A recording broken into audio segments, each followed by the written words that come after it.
The bitter cold of Montana winters can kill a full-grown man in hours. But for newborn calves, death comes in minutes. When temperatures plummeted to an unprecedented 57 degrees on the Sullivan Ranch in February of 1989, something extraordinary was about to unfold. A desperate act of survival that would later be documented in regional newspapers and agricultural journals across America's heartland. How far would one woman go to save her family's livelihood? The answer would shock even the most hardened ranchers of Montana's unforgiving frontier. What happened that night changed the way many ranchers prepare for winter emergencies, whispers our narrator. But no one could have predicted that an old family heirloom would be the difference between life and death for 40 helpless animals. Hey there, thanks for joining us on another incredible journey through history's untold stories. If you're enjoying this already, hit that subscribe button and let us know in the comments where you're watching from. Are you bundled up somewhere cold or relaxing in warmer weather? Your support helps us bring more of these remarkable true stories to light. Martha Sullivan wasn't just any rancher's wife. At 62 years old, she had weathered 4 decades of Montana's brutal elements alongside her husband Frank. The Sullivan Ranch, spanning 3,200 acres of rugged terrain near the small town of Augusta, had been in Frank's family for 3 generations. The couple had faced blizzards, droughts, and economic hardship, but nothing had prepared them for the polar vortex that meteorologists were predicting would descend upon Montana in February 1989. The Sullivan Ranch specialized in Black Angus beef cattle, with their herd numbering just over 200 head. February was calving season, the most critical and vulnerable time in a cattle ranch's annual cycle. New calves, wet from birth and weighing just 60–80 pounds, could freeze to death in minutes if born, in the wrong conditions. That year, Martha and Frank were expecting approximately 40 calves to arrive during a 2-week window, the very window when the historic cold snap was forecast to hit. We should postpone the calving, Martha had suggested to Frank 3 months earlier, having read about the coming weather pattern in the Farmer's Almanac. Frank, stubborn and traditional, had waved away her concerns. "We've done this for 40 years, Martha. The barn will hold." The Sullivans' barn was indeed substantial, a 120-year-old structure built from thick timber harvested from their own land, but it had never been tested by temperatures as extreme as what was coming. The oldest building on their property, it housed their most valuable assets during the harshest weather, and Frank had always taken pride in how it had protected generations of Sullivan livestock. As the first week of February progressed, the temperatures began their ominous descent. What started as a typical Montana winter chill of 10 degrees Celsius plunged to 20 degrees Celsius within days. Local meteorologist Harold Jenkins would later tell the Augusta Chronicle, "What we witnessed was among the most severe temperature drops in the state's recorded history." On February 8th, with the temperature hovering around 30 degrees Celsius and still falling, the first calf was born, a healthy bull weighing 75 pounds. Martha and Frank worked together to ensure it was dried immediately and placed with its mother in the warmest corner of the barn. By nightfall, 3 more calves had arrived, all seemingly healthy despite the plummeting temperatures outside. The true crisis began shortly after midnight on February 9th. The temperature outside had reached a bone-chilling 48 degrees when Frank, who had been checking the pregnant cows hourly, burst into their bedroom. "The furnace in the barn died," he gasped, his breath visible even inside their home.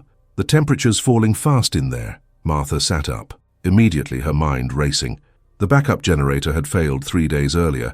A part was on order but delayed due to the weather conditions that had closed most roads in the county. Without heat, the temperature in the barn would rapidly approach that of the outside air. The 4 newborn calves would likely die within the hour, and any additional births would be doomed. "What about the propane heaters?" Martha asked, already pulling on her layers of cold weather gear. "Tried them. They're not making a dent," Frank replied grimly. "It's too much space, too cold. We're losing this battle, Martha." In that moment, Martha Sullivan made a decision that would later be recounted in agricultural schools as a textbook example of rural ingenuity in crisis. Her eyes fell upon the cedar chest at the foot of their bed. Inside was her most precious possession, one that represented her family's heritage and history spanning back to the early 1800s. Inside that chest lay the Sullivan family quilt, hand-stitched by Martha's great-grandmother Abigail in 1837. The quilt had traveled west in a covered wagon, survived the family's hardest times, and was intended to be passed down to Martha's granddaughter. Made from wool and lined with flannel, it was unusually thick and measured nearly 12 feet square, large enough to cover a family of 6 in the days when siblings shared beds for warmth. "Get every blanket in the house," Martha commanded as she flung open the cedar chest. "And bring me my sewing kit and the canvas tarps from the shed." Frank, understanding his wife's tone, didn't question her. While he gathered what she requested, Martha retrieved her prized quilt and carried it to their kitchen table. What she was about to do would have horrified her ancestors, but she knew they would have done the same to save the family's livelihood. With practiced hands that had mended countless garments and created prairie dresses for local, historical reenactments, Martha began cutting her heirloom quilt into 4 equal pieces. Each section would wrap completely around a newborn calf, providing crucial insulation against the killing cold. As she worked, she explained her broader plan to Frank. "We'll create a small containment area in the center of the barn, as small as we can make it with the pregnant cows and newborns. Then we'll hang the canvas tarps to create walls, making a room within the room." Her scissors flashed in the kitchen light as she continued. "Every blanket gets hung in layers around this space. My quilt pieces will go directly on the calves." Frank nodded. His initial shock at seeing her cut the treasured quilt, giving way to grim determination. "I'll start moving the cows," he said. Outside, the digital thermometer on their porch now read 52 degree Fahrenheit and was still dropping. The wind had picked up, driving the wind chill to levels that weather services would later report as approaching 70 degrees Fahrenheit, cold enough to freeze exposed skin in less than a minute. The couple worked with the efficiency born from decades of partnership. Frank arranged the pregnant cows and new mothers with their calves into a tight circle in the barn's center. The animals' own body heat would be their first line of defense. Meanwhile, Martha created a patchwork ceiling of blankets, quilts, and tarps just above the cattle, capturing the rising warm air and trapping it in their makeshift shelter. Each newborn calf was wrapped in a section of the heirloom quilt, with special attention paid to covering their ears, which were most susceptible to frostbite. Martha had added straps made from old halters to secure the coverings in place, preventing them from slipping as the calves moved. By 3:30 a.m. their emergency measures were in place. The temperature inside their improvised shelter had stabilized at 38 degrees, cold, but survivable for the newborn calves, who lay wrapped in pieces of American history. Martha and Frank took turns throughout the night, checking on the animals and adjusting the blanket walls when cold air seeped through. Just before dawn, with the outside temperature bottoming out at 57 degrees Celsius according to their weather station, the real test of their improvisation began. A 5-year-old cow named Bessie went into labor. Under normal circumstances, they would have moved her to a separate stall, but tonight that would mean certain death for her calf. Instead, the other cattle were shifted to make room, and Martha prepared another section of her quilt. The birth was difficult, with the extreme cold making the cow's labor slow and dangerous. Frank had to assist more than usual, his hands cramping in pain despite his thick gloves. When the calf finally emerged, a female weighing approximately 65 pounds, it wasn't breathing.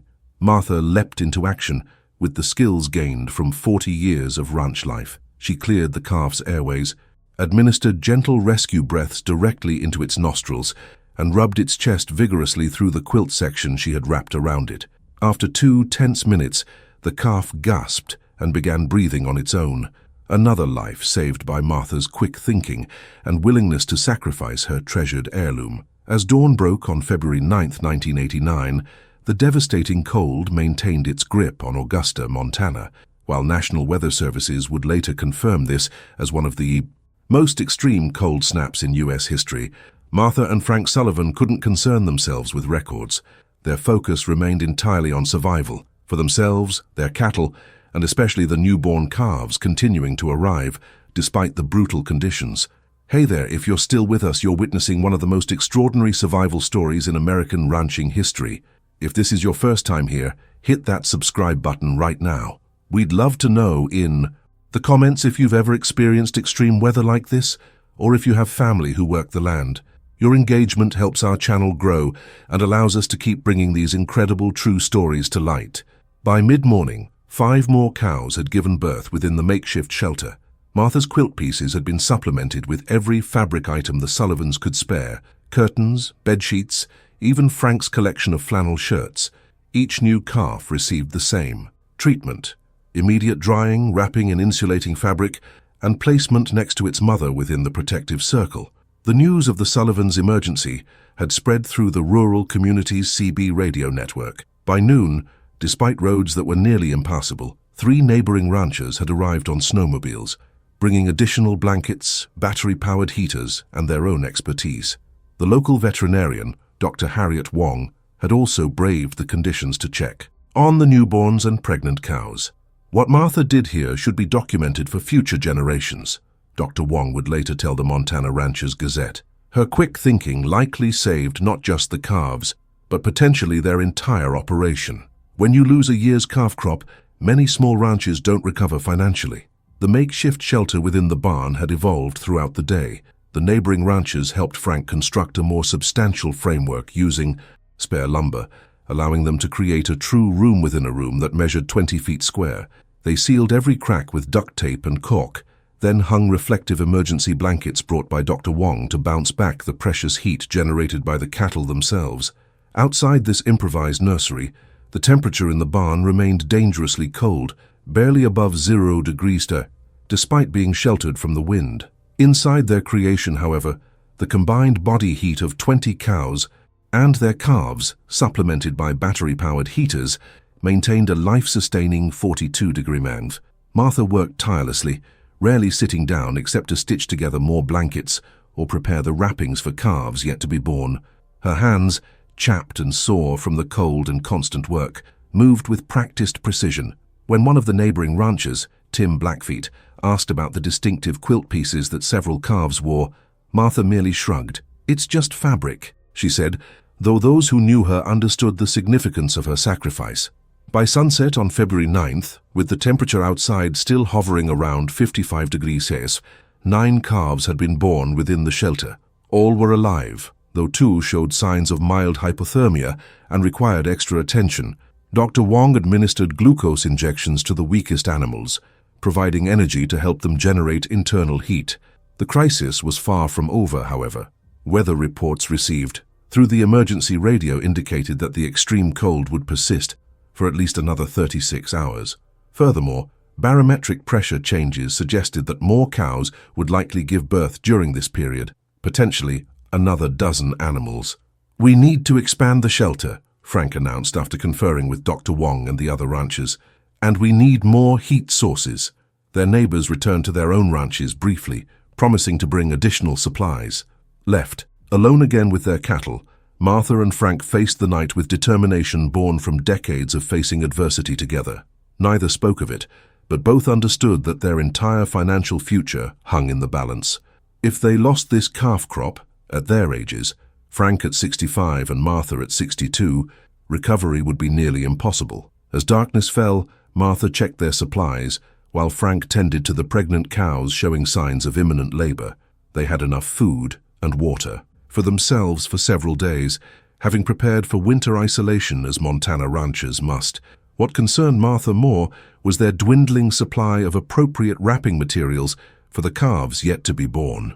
As the brutal night deepened, Martha Sullivan made another difficult decision.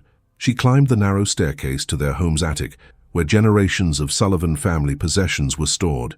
In the beam of her flashlight, dust motes danced around trunks and boxes that contained the physical memories of lives lived on this unforgiving land. She moved purposefully toward a particular trunk, its brass fittings tarnished with age. Inside lay her wedding dress from 1949, an elegant creation of satin and lace that had been worn by 2 Sullivan brides since her own wedding day. Without hesitation, Martha lifted the dress and carried it downstairs, along with every other fabric item she could find in the attic. Christening gowns, holiday tablecloths, and hand-embroidered pillowcases that had been wedding gifts. "I need more backing material," she explained to Frank when he saw the pile of family treasures she'd assembled on their kitchen table.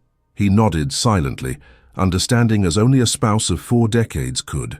Martha worked methodically, cutting her wedding dress into rectangular panels that she then reinforced with pieces of tarp. She stitched cotton batting between the layers, creating insulating wraps for calves not yet born. Each stitch represented a calculated decision to sacrifice the past for the future of their ranch. In the barn, another cow had begun labor, a first-time mother that both Sullivans were concerned about. Young heifers often struggled with their first birth, and the stress of the extreme conditions would only complicate matters. Frank stayed with the nervous animal, while Martha completed her work on the new calf wraps. The birth was difficult, lasting nearly 2 hours in the dim light of battery-powered lanterns. When the calf finally arrived, a small bull weighing barely 60 pounds, it lay motionless on the straw. Frank immediately cleared its airways and began chest compressions, while Martha prepared a warming solution of glucose and water. "Come on, little fighter," Frank murmured as he worked. After tense minutes that felt like hours, the calf gasped and began breathing shallowly. Martha quickly wrapped it in a swaddle created from her wedding dress, the intricate lace now pressed against the newborn's wet hide. They positioned the calf directly in front of one of the battery-powered heaters, taking turns rubbing its body through the fabric to stimulate circulation. By midnight, the temperature outside had finally stopped dropping, stabilizing at 57 degrees. Inside their makeshift shelter, Martha and Frank continued their vigil, moving between the pregnant cows and monitoring the newborns. They worked in near silence, communicating through gestures and brief phrases honed by years of partnership. The Sullivans' emergency radio crackled occasionally, with updates from neighboring ranches. All were facing similar struggles, though none had as many calves arriving during the cold snap. Reports from the nearest town of Augusta described power outages and water main breaks. In comparison, their isolated situation on the ranch, while desperate, at least allowed them control over their immediate environment. As February 10th began, Martha documented each birth in the leather-bound ledger that had recorded Sullivan Ranch cattle since 1932. Her handwriting, usually neat and precise, wavered with exhaustion as she noted the time, weight, gender, and condition of each calf. Beside these standard details, she added a new column, wrapping material. The entries read like a catalogue of Sullivan family history: heirloom quilt, NE corner, blue wedding tablecloth, Frank's Sunday shirts, and most poignantly, wedding dress, bodice section. The local veterinarian, Dr. Wong, returned shortly after dawn, bringing additional medical supplies and news from town. "You two are becoming quite famous," she informed them, as she examined a newborn wrapped in what had once been a christening gown. "The radio stations are talking about the quilt lady of Augusta, who's saving calves with family heirlooms." Martha dismissed this with a tired wave. "People talk when there's nothing else to do in weather like this." Dr. Wong's examination of the cattle brought encouraging news. All 15 calves born so far were alive, though 3 showed signs of stress and required additional monitoring. The makeshift shelter was maintaining a temperature just warm enough for survival, and the wrapped calves were generating sufficient body heat beneath their improvised blankets. "I've never seen anything quite like this," Dr. Wong admitted, gesturing to the fabric-walled enclosure filled with cattle. "It's primitive but effective. You've essentially created a microclimate." By mid-morning on February 10th, word of the Sullivans' desperate measures had spread beyond their local community. A reporter from the Great Falls Tribune had picked up the story from emergency radio communications and called the ranch on their landline, which remarkably remained functional despite the conditions. "Mrs. Sullivan," the reporter began, "we're hearing that you've sacrificed family heirlooms to save your calves. Would you care to comment on that?" Martha, exhausted from nearly 36 hours without proper sleep, replied simply, "When you ranch in Montana, you do what needs doing. There's nothing more to say about it." This quote would later appear on the front page of the Tribune, accompanied by a headline that read, "Rancher's wife cuts up 150-year-old quilt to save calves in record cold." The story would eventually be picked up by national outlets, including The Sun, Associated Press, and several agricultural journals, making Martha an unwitting symbol of rural resourcefulness and sacrifice. Meanwhile, on the ranch, the situation remained critical. Though the temperature outside had risen slightly to 54 degrees, forecasts indicated that truly dangerous conditions would persist for at least another day. The Sullivans now had 17 live calves within their shelter, each wrapped in pieces of family history and monitored vigilantly for signs of hypothermia. Around noon, their neighbors returned with additional supplies that proved crucial to the ongoing effort. Tim Blackfeet brought several automobile batteries that were connected to small heaters, providing more reliable warmth than the failing battery-powered units. The Peterson family from the adjacent property arrived with additional fabric, quilts and blankets gathered from throughout their own home. "We heard what you're doing, Martha," Ellen Peterson explained as she handed over an armful of material. "These aren't family heirlooms like yours, just regular blankets, but they're warm." Martha accepted the offering with sincere gratitude. Though she hadn't spoken of it, the emotional toll of cutting up treasured family items had been substantial. Each slice of her scissors through the heirloom quilt or wedding dress had felt like severing a connection to her past. The practical rancher in her knew it was necessary, but the woman, daughter, and mother in her mourned each cut. The afternoon brought a new challenge when one of the pregnant cows developed complications. The cold had caused poor circulation in her reproductive tract, making normal birth impossible. Dr. Wong, who had returned to check on the herd, made the difficult decision to perform an emergency cesarean section within the makeshift shelter. "I've never operated in conditions like these," she admitted, as Martha and Frank helped prepare the area. They positioned battery-powered lamps to provide adequate light and used sterilized kitchen utensils, alongside Dr. Wong's medical instruments. The procedure was performed on straw-covered ground, with the cow restrained by Frank and Tim Blackfeet. Against the odds, both mother and calf survived the emergency surgery.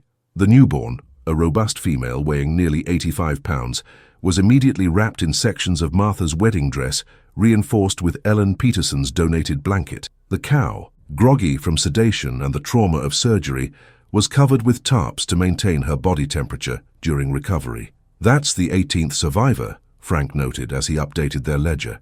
Each living calf represented approximately $800 in potential income, the difference between financial survival and ruin for the ranch. Collectively, the 18 calves born during the crisis were worth over $14,000, a substantial portion of their annual income. As evening approached on February 10th, the physical and emotional exhaustion began taking a visible toll on both Sullivans. Neither had slept more than brief naps since the furnace failure, and the constant vigilance required to monitor nearly 40 animals, both newborns and those still awaiting birth, pushed them to their limits. Recognizing this, their neighbors organized a rotation schedule. 4 local ranchers, all of whom had their own livestock to tend, nevertheless committed to taking shifts at the Sullivan Ranch, allowing Martha and Frank a few precious hours of uninterrupted rest. "This is what community means in places like Augusta," Tim Blackfeet would later tell the Tribune reporter. When Martha cut up her family quilt to save those calves, she wasn't just protecting her own livelihood. She was demonstrating the values that keep rural communities alive: sacrifice, resourcefulness, and the understanding that sometimes you have to give up precious things from the past to ensure there's a future. The night of February 10th brought a new development that tested the Sullivans' improvised system to its limits. Weather patterns shifted unexpectedly, bringing gusting winds of up to 45 miles per hour that found every crack and seam in the old barn's structure. The wind chill factor, already dangerous, plummeted to levels that the National Weather Service would later estimate at nearly 80-degree conditions that could freeze exposed human skin in under 30 seconds. Inside their fabric shelter, the temperature began dropping steadily despite the combined body heat of the cattle and the supplemental heaters. By midnight, their thermometer showed 34 degrees within the enclosure, dangerously close to freezing and well below the safe threshold for newborn calves. "We're losing the battle," Frank observed grimly as they watched the temperature continue to fall, the winds pulling away too much heat. Martha, who had managed 3 hours of fitful sleep during a neighbor's shift, studied the problem with the analytical mind that had kept their ranch operational through 4 decades of challenges. The issue was clear.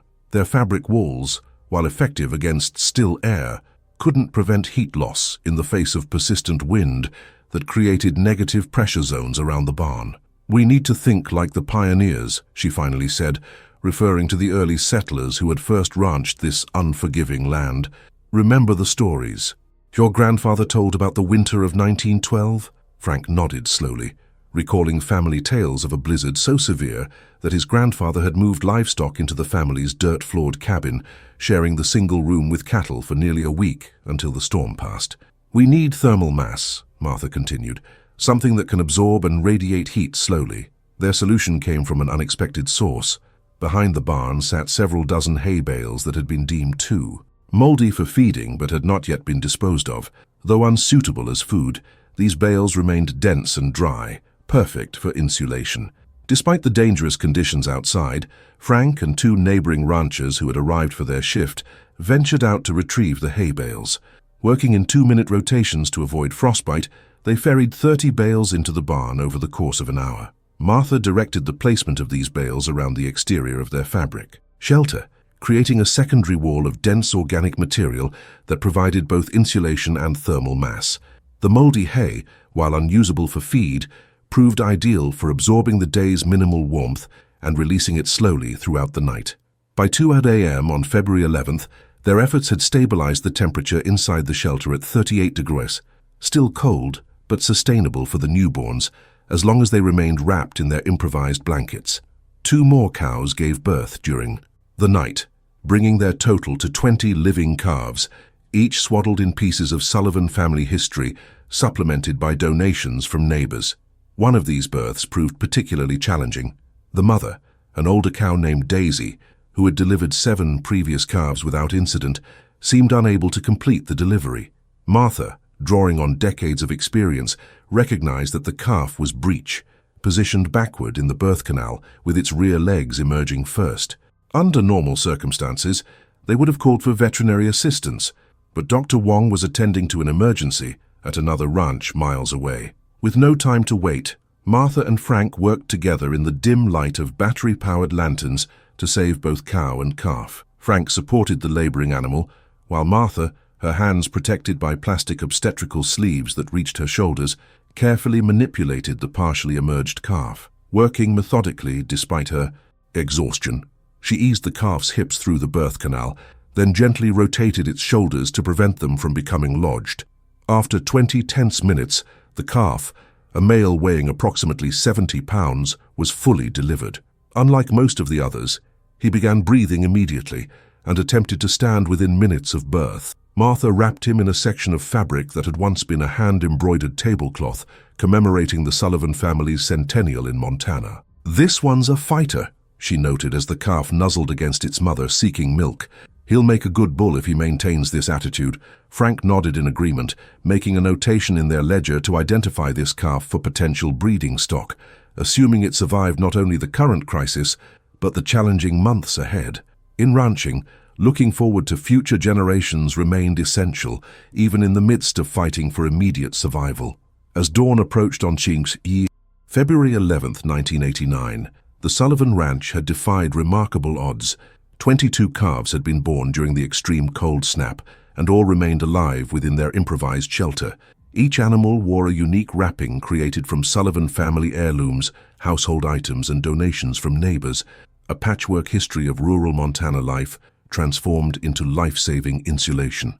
The barometric pressure had begun rising shortly after midnight, signaling the approaching end of the polar vortex that had gripped the region.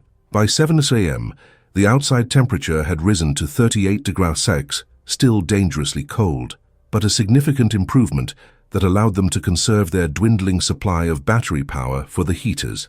Dr. Wong returned mid-morning, bringing with her a journalist and photographer from the Great Falls Tribune who had convinced her to transport them to the isolated ranch.